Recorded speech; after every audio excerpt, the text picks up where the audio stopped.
មានករណីបាត់ខ្លួនរបស់ក្មេងស្រីជាជាតិសិង្ហបុរីម្នាក់ដែលឪពុករបស់នាងបានអះអាងថានាងបានធ្វើដំណើរមកកាន់ប្រទេសកម្ពុជាតែអ្វីដែលគួរឲ្យហួសចិត្តហ្នឹងណាគឺមានសារព័ត៌មានបរទេសចោះមកចោទប្រទេសកម្ពុជាថានេះអាចជាករណី scam online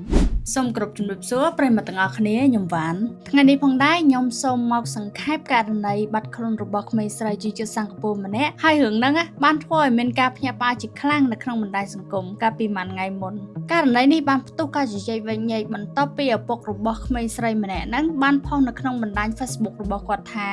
កូនស្រីរបស់គាត់មានឈ្មោះថាអាសាអាយុ20ឆ្នាំហើយនេះគឺជាសិស្សរៀននៅវិទ្យាល័យនៅឡើយទេនៅថ្ងៃទី28ខែកក្កដានាងបានប្រាប់ម្ដាយនាងថានាងទៅរៀនស្លៀកពាក់ធម្មតាអាវ hoodie ហើយនឹងខោជង្វេងមានតែគេចាប់អារម្មណ៍ទេតើល្ងាចឡើងដល់ម៉ោងចេញពីរៀនប៉ុន្តែអត់ឃើញអាសាត្រឡប់មកផ្ទះទេ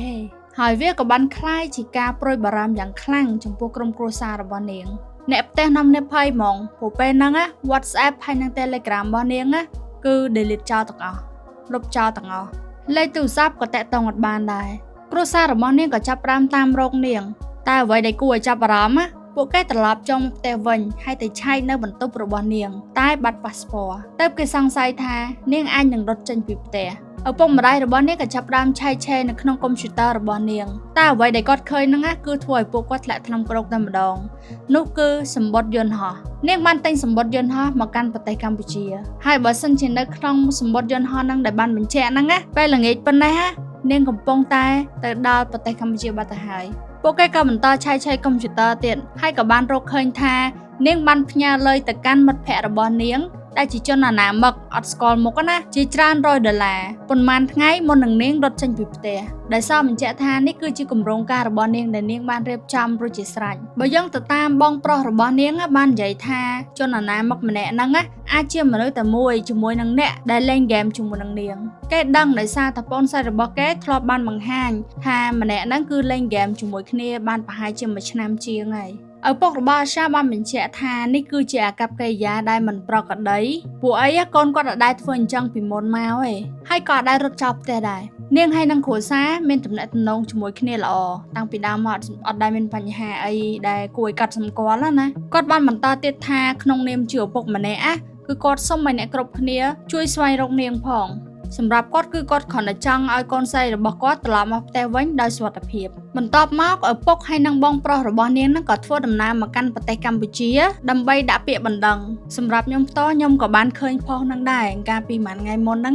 ហើយខ្ញុំក៏ឃើញមិត្តភ័ក្តិនៅក្នុង Facebook ខ្ញុំ share ច្រើនឲ្យជាដំណឹងបើសិនជាណាគេឃើញឲ្យប្រាប់ប៉ូលីសផងអីអញ្ចឹងទៅព្រោះហ្នឹងបើនិយាយទៅវាក៏ជាមុខមាត់របស់ប្រទេសយើងដែរបើសិនជាគេបាត់ខ្លួននៅក្នុងប្រទេសយើងអញ្ចឹងបន្ទាប់ពីឃើញផុសហ្នឹងហើយខាងក្រសួងមហាផ្ទៃជាដើមក៏ដុតដៃដុតជើងជួយដារ៉ូអញ្ចឹងណានៅថ្ងៃទី1ខែសីហាមន្ត្រីនគរបាលកម្ពុជាក៏បានរាយការណ៍ថាពួកគាត់បានរកឃើញអាសា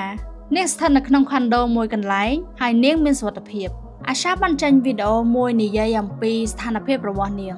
បានបញ្ជាក់ផងដែរថានាងមានសុវត្ថិភាពហើយនាងក៏មិនមែនជាជនរងគ្រោះក្នុងការចាប់ចម្រិតអីដែរនាងបានធ្វើដំណើរមកកាន់ប្រទេសកម្ពុជាព្រោះតែសម្ពាធគ្រួសារហើយមូលហេតុដែលនាងបិទបណ្ដាញតាក់ទងជាមួយនឹងគ្រួសារហ្នឹង WhatsApp Telegram អីហ្នឹងក៏ព្រោះតែបើសិនជានាងបើកគឺនាងមិនអាចចាក់ចែកពីគ្រួសារនឹងបានទេហើយឪពុកម្ដាយរបស់នាងនឹងហាមឃាត់ឲ្យមកទេអញ្ចឹងបិទចោលហ្មងហើយអ្វីដែលគួរឲ្យរំជួលចិត្តមួយទៀតនាងនិយាយថានាងគ្រាន់តែចង់កិច្ចពីសម្ពាធហើយចង់បង្កើតជីវិតថ្មីមួយសាមញ្ញធ្វើជាគ្រូបង្រៀនក្មេងៗនៅស្រុកខ្មែរទោះបីជាយ៉ាងណាក៏ដោយនៅពេលដែលសមត្ថកិច្ចរកឃើញនាងគ្រួសាររបស់នាងក៏បានមកទទួលនាងដើម្បីត្រឡប់ទៅផ្ទះវិញអាសាត្រឡប់ទៅផ្ទះវិញដោយសុវត្ថិភាពប៉ុន្តែអ្វីដែលខ្ញុំចាប់អារម្មណ៍ហ្នឹងមាន2ចំណុចទី1នោះគឺសារព័ត៌មាន CNA ដែលបានចោទប្រកាន់មកកាន់ប្រទេសកម្ពុជាថានាងអាចនឹងជាប់ក្នុងករណី scam online អត់តាន់បានស្រាវជ្រាវអត់តាន់បានអីទាំងអស់ផុសអញ្ចឹងយកហ្មងសម្រាប់ខ្ញុំចាប់អារម្មណ៍ឃើញថាអញ្ចឹងកសែត CNA មួយនេះតាំងពីចំនួនព្រំដែនខ្មែរថៃគឺកសែតហ្នឹងផ្សាយលើកជើងសៀមហ្មងហើយមកជន់ពលិចខ្មែរយើងដែលជាជនរងគ្រោះទៅវិញអានេះវាគ្រាន់តែជាការមើលឃើញរបស់ខ្ញុំឯណាចំណុចទី2គឺមូលហេតុដែលអាសាចេញពីផ្ទះបើសិនជាយើងមើលទៅលើសំណេររបស់ឪពុករបស់នាងគាត់បាននិយាយថាអាសា មានតំណែងតំណងល្អជាមួយនឹងគ្រួសារកន្លែងហ្នឹងខ្ញុំរៀងឆ្ងល់បន្តិចឆ្ងល់ថងថាបើសិនជាក្មេងម្នាក់ហ្នឹងណាគាត់ទទួលបានភាពកក់ក្ដៅនៅក្នុងគ្រួសារគាត់ទទួលបានការយល់ចិត្តពីឪពុកម្ដាយតែគាត់រត់ចេញពីផ្ទះទៅអីហើយគោលបំណងរបស់នាងហ្នឹងណាគឺមកខ្មែរដើម្បីបង្កើតជីវិតថ្មីហើយធ្វើជាគ្រូបង្រៀនដល់ក្មេងៗវាសាមញ្ញប៉ុណ្ណឹងណាតើអីដែលនៅពីក្រោយហ្នឹងអ្វីដែលខ្ញុំមើលឃើញគឺនៅក្នុងប្រទេសមួយដែលមានការអភិវឌ្ឍខ្លាំងណាគឺមានការប្រកួតប្រជែងខ្លាំងហើយការប្រកួតប្រជែងនឹងឯងវាអាចក្លាយជាសម្ពាធផ្លូវចិត្តមួយពេលខ្លះទៅខ្ញុំយល់ឪពុកម្ដាយណាក៏ដោយក៏ចង់ឲ្យកូនល្អដែរមែនទេប៉ុន្តែពួកគាត់អត់ដែលដឹងថាតើកូនហ្នឹងណាគិតថាអ្វីដែលគាត់ចង់ឲ្យធ្វើហ្នឹងវាល្អវាត្រឹមត្រូវសម្រាប់គេឬក៏អត់ទេ